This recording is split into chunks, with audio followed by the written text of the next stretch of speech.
Everyone, my name is Joel Patterson, and this is my Mod 3 assignment, Special Education Interviews for EDL 853. For this module, I interviewed several teachers from my building, our Sped resource teacher, Miss Sandy Smith, our building principal, Dr. Wachel, and one of our Sped paras, Miss Kelly Stoffel. And I also had to reach out for a little bit of help from another teacher, Miss Sarah Barth, to help with the first question on the next slide about the child find procedures. So with this one, the child find procedures, Mrs. Barth was the kind of go-to resource for me here. She has a long history in early childhood in our building. And so she gave me kind of all the information I needed there. Dr. Wachel, our principal, who he is in his second year at our building, he kind of referred me over to Mrs. Barth, and Ms. Stoffel really didn't have any experience working with early childhood students. So jumping back over to Mrs. Barth in the early childhood area, she told me that they do child find once a month, twice in August and also twice in April. And they use Dial 4 as a screening tool, and then also just kind of talking with families if they have concerns about developmental needs or milestones, I guess, being met. Then they can start in with formal evaluations. They use an assessment piece called the Early Preschool Skills, and they also use a play-based assessment strategy. The team that would be involved in all of this would include the early childhood teacher, like Mrs. Barth, SPED educators, occupational therapists, speech therapist, physical therapist, and school psychologist. If a child meets the criteria for service, then they would start putting together the IEP for them at their home school, and then they could start implementing those changes for them. And like I said, again, Dr. Wachel kind of referred everything over to Mrs. Barth on that. And then Mrs. Stoffel did not have a background working in that area. So moving on to the next slide here. The most challenging part of working with special education for Miss Smith, she said really just the increase in mental health issues and how to serve those students was probably the biggest challenge for her. The other one was paperwork. She felt like a lot of her time is eaten up with filling out paperwork, and feels that sometimes she could be better utilized working with the students. For Dr. Wachel, our building principal, his biggest challenge was just the fact that SPED is not his background. So kind of having to learn a little bit on the fly there and just kind of picking up experiences along the way. Due to that, he tries to act more as a support and kind of leaning on the different staff like Mrs. Smith, who have a little bit more expertise in the area of special education, but then really just continuing to learn each and every day. For Ms. Stoffel, our paraprofessional, she said the most challenging part was just working with teachers who maybe did not follow the IEP plans the way that they were set up to make those students successful. So kind of that inflexibility piece with some staff. Okay, try to keep my words from covering up here. The most rewarding part for Mrs. Smith was just seeing students make progress, making connections with families, building those relationships, and working together as a team, gen ed team, special education team, paraprofessional team, all together to just make sure that students are seeing success. For Dr. Wachel, I think the most rewarding part for him was just getting families to understand that even if their child does qualify for special services, that there are things that we can put in place to make them successful, and helping them see that is kind of the biggest piece for him that just makes it all worthwhile. And then just working with families and creating a team environment where we're all on the same page working towards student success. For Mrs. Stoffel, the biggest reward, I should say, is just seeing the students day in and day out and seeing the growth that they make throughout the year, and then kind of following up with them as they move on into the next grade and seeing the growth that they continue to make. As far as advice for supervision of special education staff, for Mrs. Smith, she said just making sure to share information in any knowledge you have regarding students, keeping communication open. If there's any special events, making sure that everyone that works with that student is aware of those, and then with plans that are in place for students, making sure any teacher that has any interaction with that student knows what's going on there.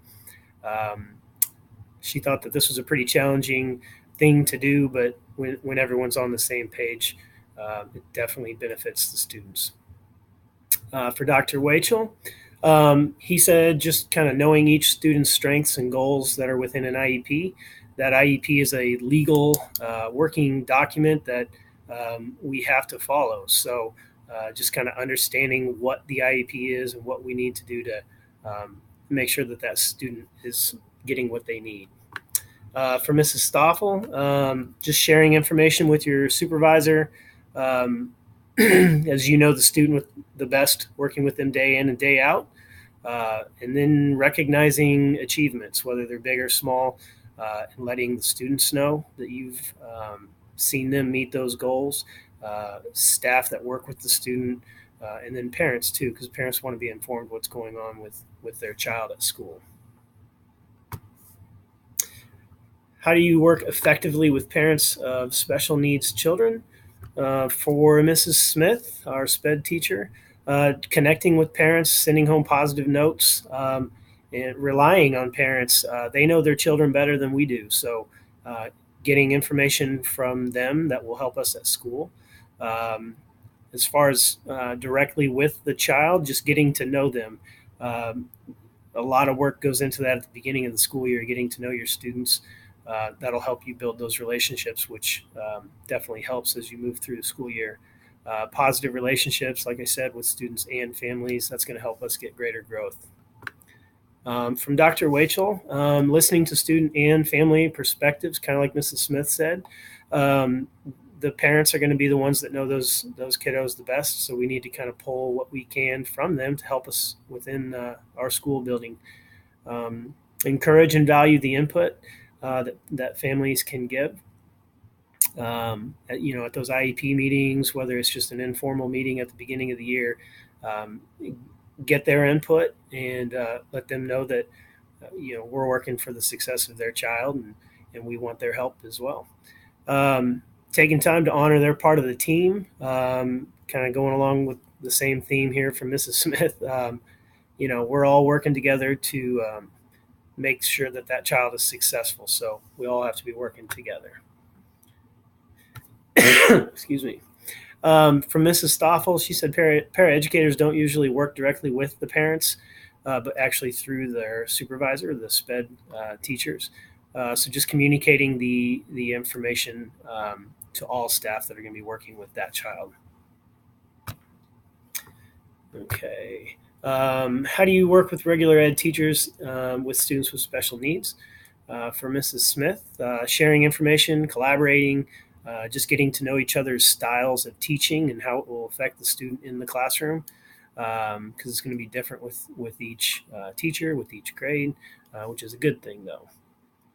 For Dr. Wachel, realizing that disability doesn't a disability for a student doesn't define them. It's not a label that should just be applied to them everywhere. Students may receive special services, but they typically don't for an entire day. So the biggest person, or I should say the most important person within a day for that student is going to be the regular ed classroom teacher. They are the one that's responsible for implementing that IEP with them and providing the experiences for them to learn and grow. So Ms. Stoffel or Para said just keeping the communication lines open when there's different activities, any modifications that need to be made on lessons, on assessments, anything, just keeping them informed.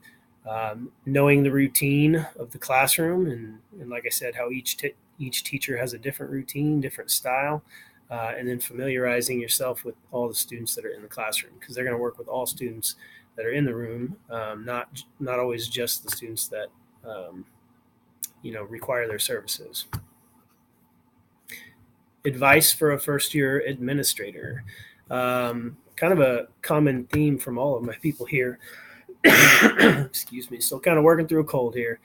Um, just asking lots of questions, knowing that you won't always have all the answers, especially jumping into your first or second year as an administrator. You're going to have to pick up some of those experiences along the way. Dr. Wachel kind of talked the same way, asking questions. It's okay to not know. You can always tell someone, hey, I don't know the answer to that, but I can look into it for you.